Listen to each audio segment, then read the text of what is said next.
by all means, it makes sense to be aware and present. In fact, when it comes to threats or danger or anything like that, the best thing you've got going for you is awareness, is presence. Like, here, I'll give you an example.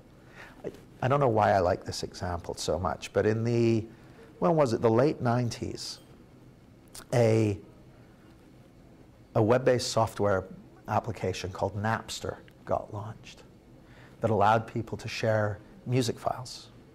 And very, very quickly, millions of music files, songs, were getting traded back and forth on the internet. And the music industry freaked out because they saw the business model that they'd relied on for 50 years or more in danger of crumbling in front of them. So you know what they did? They started suing Napster and started trying to sue their customers so that they could hang on to a business model that was rooted in the past, that knew nothing about the internet. Well, in the 10 years from 2001 to 2010, the music companies lost 50% of their revenue. And a new entrant called iTunes helped Apple become the biggest, the most profitable company in the world. The music industry, instead of looking into the unknown and venturing into the unknown, they responded to the unknown with fear and clung on to their old maps of the world, their old ideas of how things work. And that's what we all do when we're lost in insecure thinking. When we're feeling insecure. When we're feeling insecure because we have a misunderstanding about how life works. Does that make sense? This is yes and no. So anyway, yeah, a year ago, 15 months ago, when I wrote the blurb for this program, I had no idea that in the month or so running up to it, I would be selling my business, selling my house, getting a book deal, da-da-da-da-da-da. I would have liked to know that because I would have planned things differently and done all sorts of things, but that's not the way it works. That's not the way it works. So I get to sit in front of you today in what I consider to be the perfect place to lead this workshop because I'm in the midst of the unknown at the moment.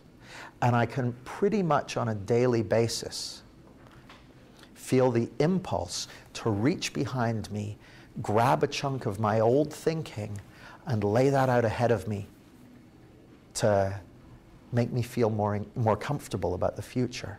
Now, here's the thing.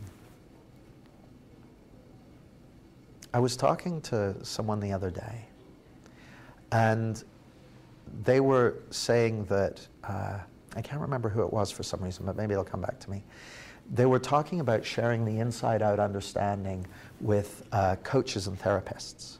And they said that they still found a lot of times people would still whip out techniques. They'd use their old techniques that they were used to and that sort of thing. And they asked me, why is that? And I said, well, how it looks to me is that the change worker is fine. They're doing great until they start to feel insecure. And the only reason they're feeling insecure is because they've got insecure thinking. And then they want to take care of that insecurity. They want to make it feel better. So they grab a technique. Well, I can relate to that. That's what I've tended to do in business. Not always done, but tended to do. If I felt insecure, I'd reach for something. So I can tell if I've got some insecure thinking going. The most obvious way of me knowing if I've got some background insecure thinking going on is Amazon starts sending me parcels every day with books in them. Every day, it's like, wow, where are all these books coming from? Oh, I ordered them at midnight when I was feeling tense about what I'm going to do next. So it's like, I guess I'm being a little afraid of the unknown at the moment.